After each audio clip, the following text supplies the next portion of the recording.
नमस्ते, कैसे हैं आप सब लोग? And I am back to my standing position. By the way, warm wishes on yoga day. Yoga is really about what you do when no one is watching, and it is really not about posing. But then I'm not talking about yoga today in terms of asanas, but I'm now going to talk to you about the second part of our series all about gut.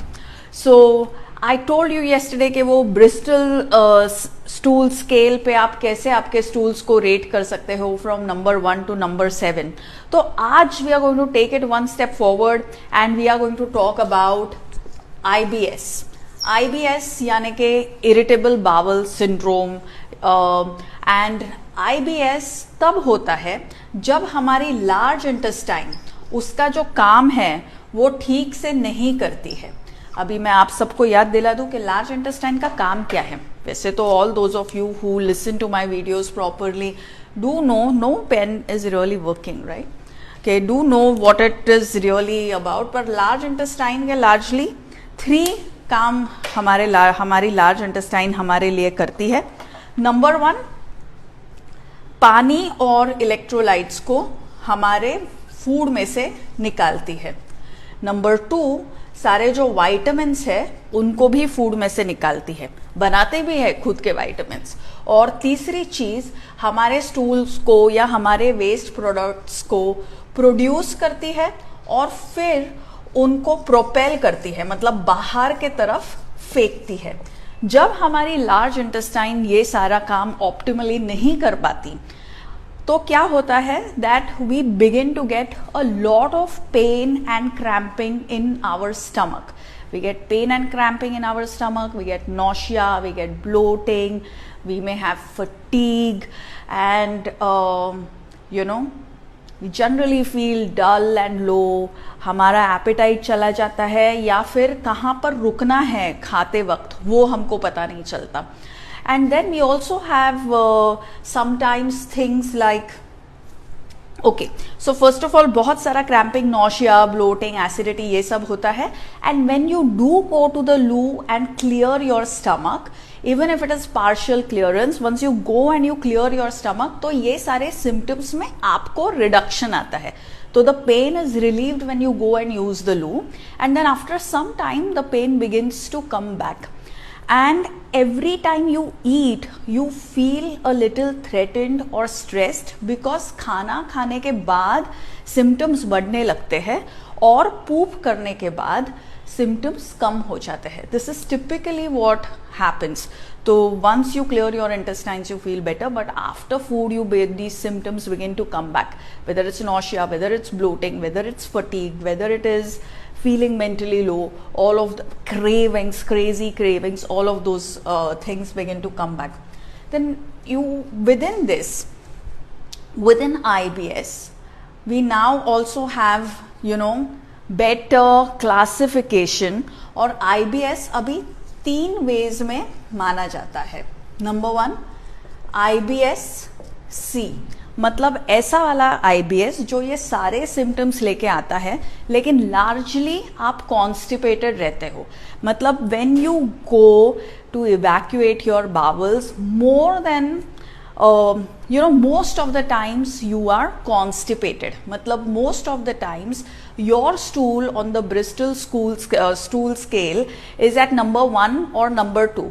hard pebbles छोटे छोटे या फिर hard longish stool but a lot of pain when you're passing them. So that is what happens in IBS C. Then you have IBS D. मतलब आपको 3 और 4 healthy stool नहीं होता पर 5, 6 और 7 नंबर के स्टूल्स होते हैं. मतलब they are soft but you do see clear edges around your stools, और they are soft and you don't see any edges. वो अमीबा की तरह दिखता है या फिर सीधा पानी की तरह ही वो बाहर निकल आता है. तो most times you go through IBS diarrhoea. मतलब डायरिया ही होता है जब आप पूप करते हो या जब आपका टॉयलेट यूज करते हो तो you are mostly do having diarrhoea on a day to day basis. And then there is something called as IBS M. IBS M मतलब IBS मिक्स्ड. मिक्स्ड मतलब कभी कॉन्स्टिपेशन, कभी डायरिया, कभी हाँ कभी ना. This also is quite, I mean overall it can become a very frustrating, a very challenging, a very tiring condition. But IBS-M में तो और भी, because initially there is a lot of pain and cramping. In all of these conditions you do have pain and cramping before you use the loo, but a lot of pain and cramping. Then the first few stools are hard, then you have stools which are not well formed and soft, and then you get a lot of watery stools also. So you constantly fluctuate between constipation and diarrhea. एक cycle सा हो जाता है constipation and diarrhea का. So these are the 3 types. Now what am I going to talk to you about today? Today what I'm going to talk to you about is IBS-C. अगर आपका Bawal clear नहीं हो रहा है और अगर आपका pen and all the symptoms that you're feeling are largely resulting in constipation, then what are the changes that you can specifically bring in your diet to help your case? IBS होता क्यों है वैसे? IBS खुद large intestine के वजह से नहीं होता. IBS is caused because of external factors. What are these external factors? External factors like diet, external factors like exercise, more specifically the lack of exercise, and then of course there is stress. बहुत से लोग जो IBS symptoms लेके अपने doctor के पास जाते हैं, they invariably are prescribed even an anti depressant और अ स्लीपिंग मेडिसिन, क्योंकि stress plays a major role in how your gut is responding और how your large intestine is performing its functions, कि body को कुछ nutrients मिल भी रहे हैं कि नहीं. क्योंकि अगर एक्सक्रीट आप ठीक से नहीं कर रहे हो तो आप असीमिलेट भी बहुत पुअरली कर रहे हो, which you already know from yesterday's video. So diet, exercise and stress are the major factors. Now what in diet can really cause so much discomfort? Majorly changing your diet because you want to lose weight or you want to look a certain way or you want to be on some kind of, I don't know, detox or the latest fad and stuff. तो आपको क्या नहीं करना चाहिए अगर आपको IBS-C है आपके डाइट में. ओके, तो नंबर 1, कोई भी चीज जो लोग आपको बोलते हैं that you just take this and this will lead to a lot of cleanse, वो आपको नहीं करना चाहिए. So whether it is fasting so that you clean and leads to a cleanse, whether it is just starting your day with shots, any kind of shots, whether it is apple cider vinegar, whether it is white pumpkin ka shot, whether it is aloe vera ka shot, whether it is haldi ka shot, whether it is anything like that, or whether it is simply drinking a lot of water. अभी मैं water therapy कर रही हूँ, मैं उठ के पहले 1 litre सिर्फ पानी ही पी रही हूँ. None of those things which are cleanse is what you should do. That's the first thing that you need to do. Number 2, what is it that you should not do? You should not be on a low carb or a no carb diet. Okay, so जैसे ही ये hashtag आ गया, ये भी आपको नहीं करना है, because अगर आप constipated हो तो if you don't eat wholesome food, देखो जो भी आप होलसम फूड आपके किचन में से खाते हो उसमें सब कुछ चलता रहता है. कार्बोहाइड्रेट भी रहता है, प्रोटीन भी रहता है, फैट भी रहता है, फाइबर भी रहता है, फ्लैवोनॉइड भी रहता है, फाइटो न्यूट्रिएंट्स भी रहता है, सब कुछ रहता है उसमें. जमाना कोई भी चल रहा हो, whether it is 1980s where you are suppose to eat low fat, तभी भी होम कुक्ड फूड में फैट रहता है. Whether it is 2000 when you are suppose to eat no carb, तभी भी होम कुक्ड फूड में कार्ब रहता है. But the thing is that eating home cooked food is healthy, because health क्या है, it's not just the size of your body or the dress that you're wearing, it is not even the weight of your body, but it is really about are you able to clear your bowels without any kind of stress on a day to day basis. कभी आपका पेट बिगड़ गया साल में एक आध बार, वो चलता है, पर अगर हर रोज आपको पेन, क्रैम्पिंग, नौशिया, ब्लोटिंग हो रहा है तो पूरा दिन का फोकस इसी पे निकल जाता है. Okay, And then a lot of times we get advice like, अरे lose weight and you will get better. And then to quickly lose weight we adopt any of these things. Cleanse करते हैं, low carb करते हैं, ये हमको नहीं करना चाहिए. So nothing that is low carb, simple regular food at home. That's the second thing that you need to do in your diet. And third thing that you need to avoid are obviously the packaged and the processed food. So this is something that you should ensure that you're not doing. मतलब क्या, जो भी packet में से निकलता है, फिर वो जूस हो या कोई हेल्दी बार हो या और कुछ हो, जो भी पैकेट में से निकलता है आपको नहीं खाना है. And I don't need to say this, but a lot of times you guys miss out on the very basics. So I must say this. Smoking and alcohol makes your constipation worse. Okay, आपको पता नहीं चलता है, but this is exactly what is making your constipation worse. In fact, smokers को तो अगर cigarette ना हो तो बाथरूम में जाते भी नहीं हैं. अगर वो लोग को पहला सिगरेट चाहिए तभी they can go and sit on the pot and clear their system. If this has started happening to you, if you're a new smoker and you're able to notice that you're unable to clear the bowel without smoking, then you're going towards IBS-C. Alcohol obviously, रात को अगर आप दारू पियोगे दूसरे दिन आप dehydrated ही रहते हो. डिहाइड्रेटेड कंडीशन में कॉन्स्टिपेशन होना ही होना है. So remember to do the very very basic. So smoking नहीं होना चाहिए, अल्कोहल नहीं होना चाहिए. Oh by the way, cleanse में और एक चीज का मैं नाम लेना भूल गई. Adding fibres, you know, weather it is adding some bran to your atta or it is just having isabgol every night.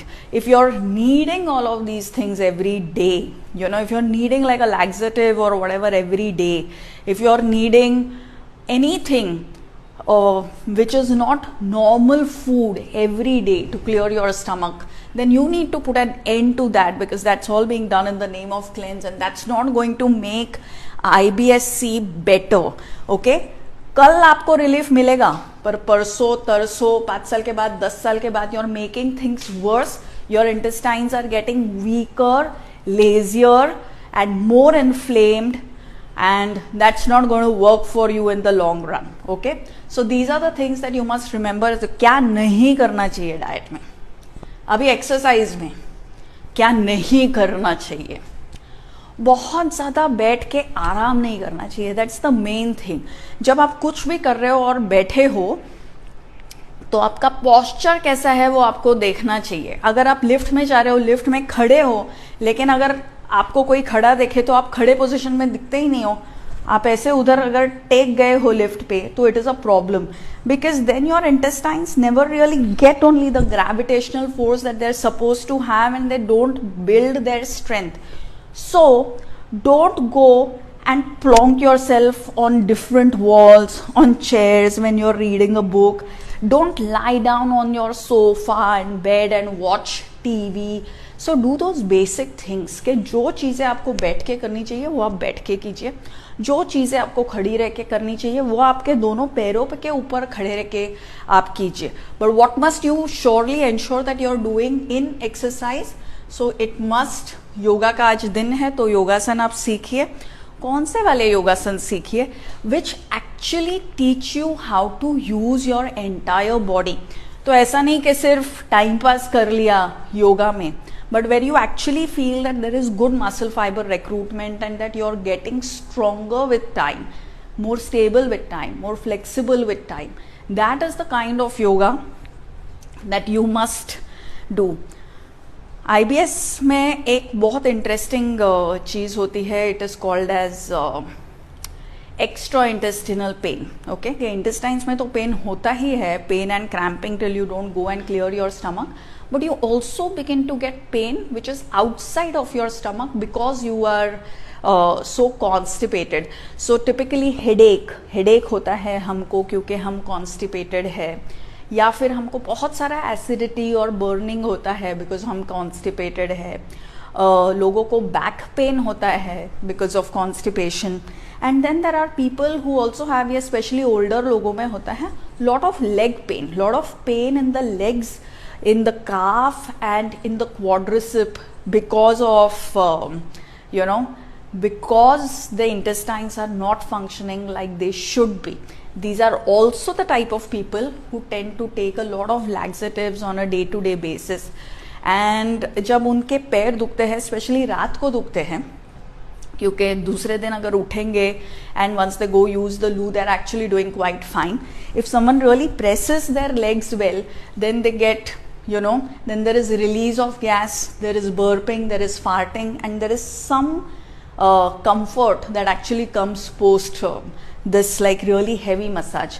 Massage में होता क्या है, मसाज में भाइयों और बहनों हम लोग बाहर से किसी को बुला के हमारे मसल्स कॉन्ट्रैक्ट करवा देते हैं, बाहर से किसी को बुला के उसमें ब्लड फ्लो बढ़ा देते हैं.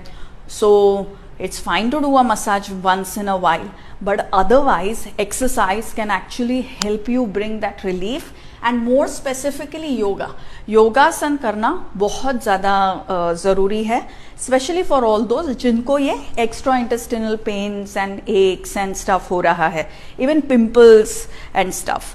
ठीक है. एंड स्ट्रेस, अभी स्ट्रेस को कैसे रिलीव करना चाहिए, I am no expert in telling you के स्ट्रेस को कैसा रिलीव करना चाहिए, बट बेसिकली दूसरों के बातों पे ध्यान मत दो, अपने काम पे फोकस रखो. बाकी पब्लिक कुछ भी बोले जाने दो, वो लोग को भाड़ में जाने दो, because what is important is that our intestines should be able to produce and propel the faeces down. We should have a well formed stool जो ब्रिस्टल स्केल पे नंबर 3 और 4 की तरह दिखे. और कोई भी स्ट्रेस लो मत. BKS Iyengar, who's one of the big yoga gurus that India has had the fortune of having, he always used to say कि प्रॉब्लम क्या है कि माइंड हमेशा फ्यूचर में रहता है और बॉडी हमेशा पास्ट में रहता है.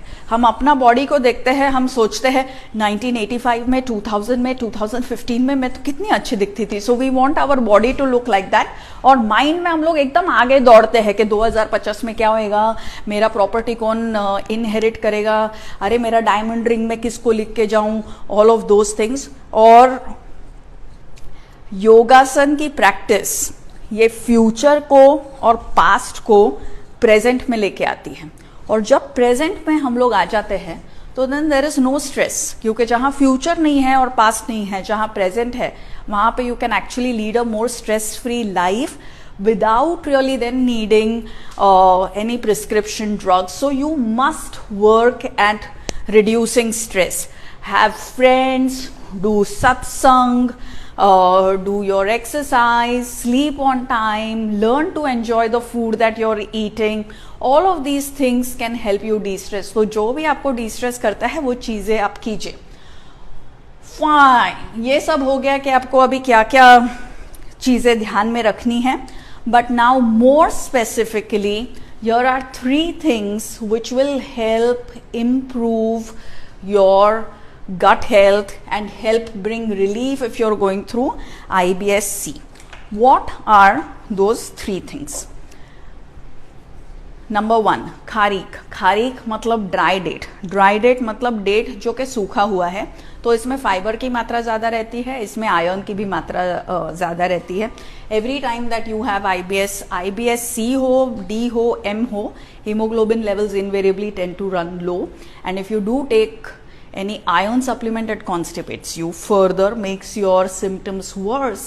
But if you have things like खारीक, then you will actually begin to have relief in your symptoms. तो थोड़े से खारीक आप खाओ. कब खा सकते हो?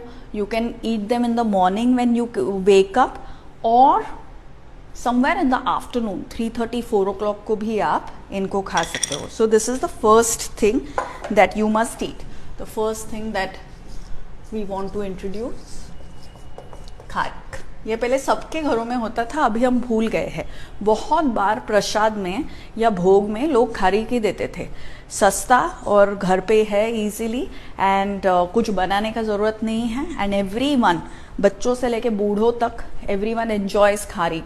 गट health, you will remember, starts from the mouth, ends in the anus. So खारीक जब आप चबा चबा के खाते हो, it also helps your gums, it helps your digestive juices. So start with खारीक. Now the second thing, and this is something that we have already introduced in the past, but it is about eating jaggery and ghee to end your lunch. Okay, jaggery or ghee is also extremely nutritious. This will help you line your gut. अगर fat की भी कमी हो गई आपके diet में तो भी आप कॉन्स्टिपेटेड हो सकते हो. And you know, a lot of people try and avoid even like essential fat in their diet.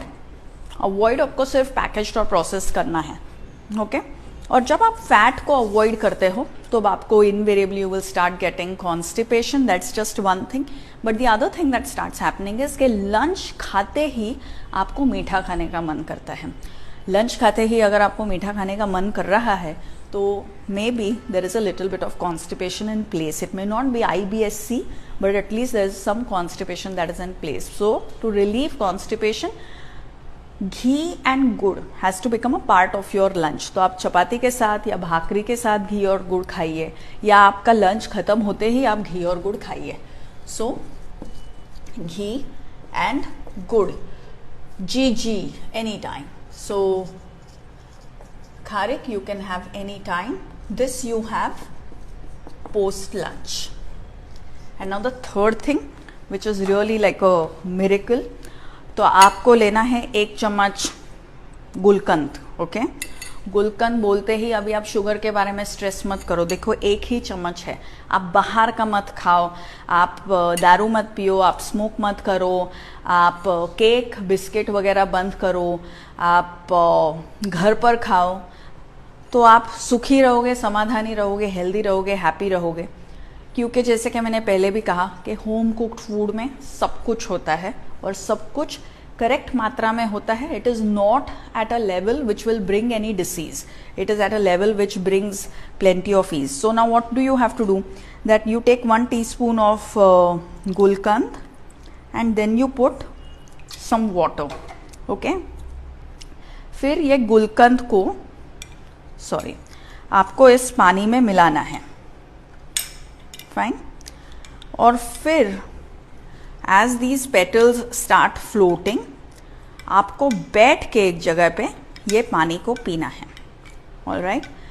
And now this will also help bring relief in not just your constipation but also if you are having any extra intestinal pain in your head. अगर headache हो रहा है, cough ache हो रहा है constipation की वजह से, तो उसमें भी आपको relief मिलेगा. So गुलकंद water, गुलकंद पानी कब लेना है ये? So you can take it right after dinner or you can have it at bedtime. None of these things are invasive. They are all regular home stuff that we have always used, and these will help bring down the symptoms and the cramping and the bloating and the acidity that's coming with IBS. And you will, over the next 3 to 4 weeks of doing this in a consistent manner, begin to see symptoms in IBS-C, और वो 1 or 2 के stool scale से you will begin to go in the 3 to 4 stage. So that's all from me today. I'll see you tomorrow. Till then, bye bye, and don't forget to practice yoga, not just today but every single day.